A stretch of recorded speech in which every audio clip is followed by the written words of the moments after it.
नमस्कार दोस्तों and welcome back to my channel जहां आपको मिलता है सिर्फ और सिर्फ एंटरटेनमेंट। और आज मैं लाया हूँ इनक्रेडिबल हल्क का 17th इशू। तो यार वीडियो पे नए हो तो वीडियो को लाइक कर देना और चैनल को सब्सक्राइब कर देना। और साथ ही मेरे चैनल पर ज्वाइन बटन स्टार्ट हो गया है तो आप वहां से ज्वाइन कर सकते हो। और उसी के साथ अब आप मुझसे व्हाट्सएप पर जुड़ सकते हो जिसका लिंक मैं आपको डिस्क्रिप्शन में दे दूंगा। तो यार पिछले इशू में आपने देखा कि एल्डेस्ट अपना एक्सपीरियंस बता रही थी जो उसने फर्स्ट हल्क के साथ किया है और इसलिए वो अब हल्क का वेट कर रही है। तो वही हल्क लास वेगस पहुंच जाता है। यहाँ अंदर बेटी रॉस बैनर से मिलती है और उसे कहती है कि चार्ली को बचाने का एक ही रास्ता है और वो खुद एल्डेस्ट है और वो ये तब करेगी जब हल्क को वो सौंप देगा। तो अब आगे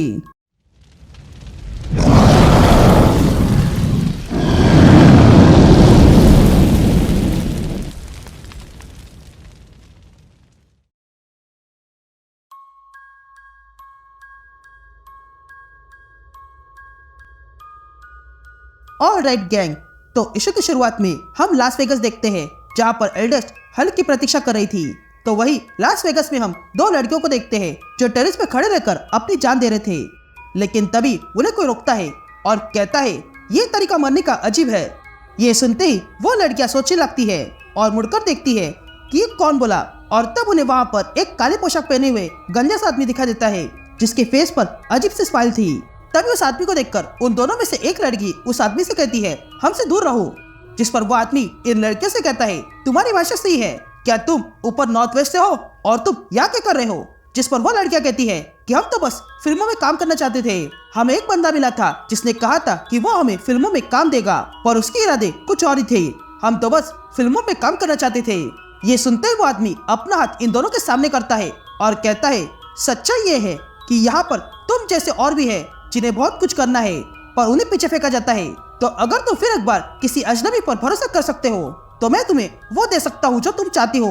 ये बातें सुनते ही उन लड़कियों को उस आदमी पर भरोसा हो जाता है और तब वो आदमी इन लड़कियों को एक अजीब सी जगह ले जाता है।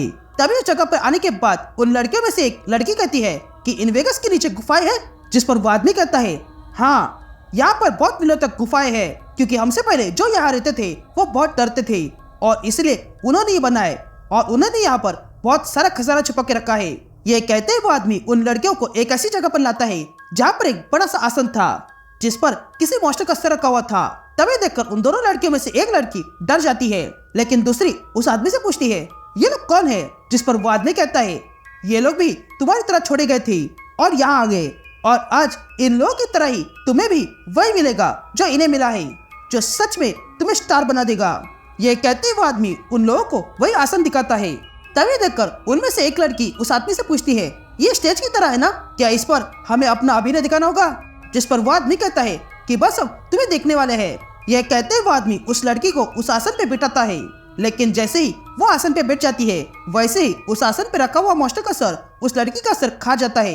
ये देखकर वो दूसरी लड़की डर जाती है। ये देखकर वो आदमी कहता है तुम्हारा यह स्वागत है, जब तक ये चांद पूरा है तब तक लाइकिना के घर में तुम्हें पूजा जाएगा और आज ये तुम्हारे लिए है। ये कहते ही वे लोग उस दूसरी लड़की को भी बैठने को कहते हैं। अब कहानी 30 दिन आगे बढ़ती है और अब हल्क को देखते हैं जो फाइनली लास वेगास आ चुका था। तभी वहाँ हल्क को देखकर वहाँ के लोग उसकी तस्वीरें निकालने लगते हैं। ये देखकर हल्क आगे बढ़ने लगता है।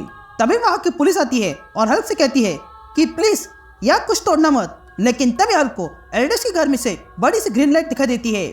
ये देखकर हल्क तुरंत उस लाइट की ओर चला जाता है और तब हल्क एल्डेस्ट की पिरामिड के बाहर आ जाता है और देखता है कि बाहर एक गार्ड खड़ा था जो हल्क से कहता है कि हम तुम्हारी प्रतीक्षा कर रहे थे तो जल्दी आ जाओ, वो तुम्हारी राह दिख रही है। ये कहते ही वो गार्ड हल्क को रास्ता दिखाता है। यहाँ अंदर ब्रूस बैनर ये देख रहा था और तब बेटी रॉस उसके पास आती है और कहती है समय आ चुका है। जिस पर ब्रूस कहता है अभी नहीं, मैं हल्क जी से और कोई भी खतरनाक व्यक्ति पर भरोसा नहीं कर सकता हूँ। जिस पर बेटी कहती है कि अगर तुम भरोसा नहीं करोगे तो इसकी कीमत चार्ली को भरनी पड़ेगी। ये सुनते ही ब्रूस बेटी से पूछता है ये तुम क्या कर रही हो। जिस पर बेटी कहती है हल्क ने यहाँ आकर बहुत बड़ी गलती की है, ये एल्डेस्ट की चाल है और वो शुरू से यही चाहती थी और अब कुछ ही पलों में तुम्हें चुनाव करना होगा, इस हल्क या फिर इस बच्ची में। या हम हल्क को देखते हैं जो उस गार्ड के बताए हुए रास्ते पर चल रहा था और तब हल्क को एल्डेस्ट की आवाज सुनाई देती है जो हल्क से कहती है मैं जानती थी कि तुम अवश्य आओगे। तुम जानते हो तुम कहाँ पे हो। ये कैवरन कभी लाइकना का टेम्पल हुआ करता था जो मेरे ही फ्लैश की बेटी है। वो स्किन वॉकर्स की माँ है और ये जगह उसकी है और यहीं पर तुम अपने दोस्तों से मिलोगे। यह कहते ही हल्क अंदर आता है और देखता है कि अंदर एल्डेस्ट खड़ी थी। तभी हल्क एल्डेस्ट को देखता है और कहता है, तुम ही एल्डेस्ट हो ना? जिस पर एल्डेस्ट कहती है, क्या तुम्हें मैं इस रूप में याद हूँ? जिस पर हल्क एल्डेस्ट से कहता है, मैं तुमसे पहले कभी नहीं मिला हूँ। जिस पर एल्डेस्ट कहती है, मैं तुम्हें 4000 साल से जानती हूँ। हम एक साथ मरे थे और हमारी हड्डियां एक साथ जुड़ गई थी। यहाँ के सारे लिविंग और डेड तुम्हें फ्रैक्चर सन के नाम से जानते हैं। ये सुनते ही हल्क चार्ली, जो अब डॉल बनी हुई है, उसे बाहर निकालता है और एल्डेस्ट से कहता है, मैं तुम्हारे बारे में बस एक बात जानता हूँ और वो ये है कि ये सब कुछ तुम्हारी गलती है। जिस पर एल्डेस्ट हल्क से पूछती है, तुम मुझे इसके लिए दोषी मानते हो? यह सुनते ही हल्क एल्डेस्ट पे हमला कर देता है, लेकिन एल्डेस्ट अचानक से वहां से हट जाती है और हल्क से कहती है, तुम भी पिछले हल्क की तरह हो, लेकिन मैं पहली और स्ट्रॉन्गेस्ट हूँ और तुम्हारे पास इतनी ताकत नहीं है जिससे कि तुम मुझे चोट पहुंचा सको। ये सुनते ही हल्क वहां का स्टोन उठाता है और एल्डेस्ट पे मारता है, लेकिन एल्डेस्ट वहां से भी गायब हो चुकी थी। और तब एल्डेस्ट अपने असली रूप में आ जाती है और हल्क से कहती है, तुम्हें क्या लगा ये इंसानी रूप ही मेरा असली रूप है? नहीं, बल्कि ये है।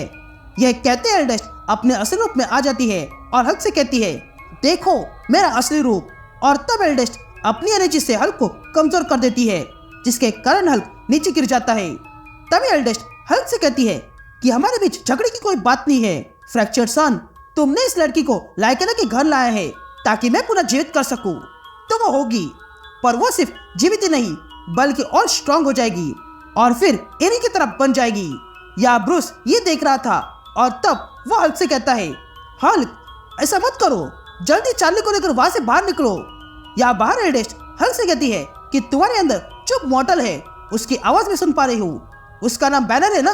देखो वो हमसे कितना डरता है और तुम भी डरोगे। अब चुनाव तुम्हारे हाथों में है। ये कहते ही एल्डेस्ट अपने हाथों को नुकीले वेपन की तरह बनाती है और सीधा हल्क के सीने में घुसाती है। तभी देखकर हल्क एल्डेस्ट का हाथ अपने सीने से निकालने लगता है, लेकिन तभी एल्डेस्ट हल्क से कहती है, स्किन वॉकर को ये लड़की दे दो या फिर अपना शरीर मुझे दे दो। यह सुनते ही हल्क को गुस्सा आता है और वो एल्डेस्ट का हाथ बीच से तोड़ देता है और ना कहता है, लेकिन तब एल्डेस्ट फिर से अपने दोनों हाथ हल्क के पेट में घुसाती है। यह बैनर ये देखकर दुखी था, लेकिन तब बेटी ब्रूस से कहती है कि हल्क ये लड़ाई जीत नहीं सकता है। चार्ली को पहले जैसे करने का सिर्फ एक तरीका है और वो है सरेंडर होना। ये कहते ही बेटी रॉस कॉन्ट्रैक्ट निकालती है और कहती है, ये अनब्रेकेबल कॉन्ट्रैक्ट है, तुम्हें बस कुछ बोलना होगा और फिर इस कॉन्ट्रैक्ट पर अपने हस्ताक्षर करने होंगे। उसके बाद चार्ली पुनः जीवित हो जाएगी। तो मेरी मानो और हल्क को धोखा दे दो। यह एल्डेस्ट हल्क को बहुत कमजोर कर देती है, लेकिन हल्क फिर भी लड़ाई करने में लग जाता है। इधर ब्रूस कुछ सोचता है और हल्क से कहता है, मुझे माफ करना, चार्ली की खातिर मैं तुम्हें एल्डेस्ट को सौंप देता हूँ। ये कहते ही ब्रूस उस कॉन्ट्रैक्ट पे साइन कर देता है, जिसके कारण हल्क जंजीरों में बंध जाता है। या एल्डेस्ट ये देख रही थी और तब वो मदर से कहती है कि आखिरकार वो मेरे पास है, अब जल्दी आप आजाद हो जाओगे।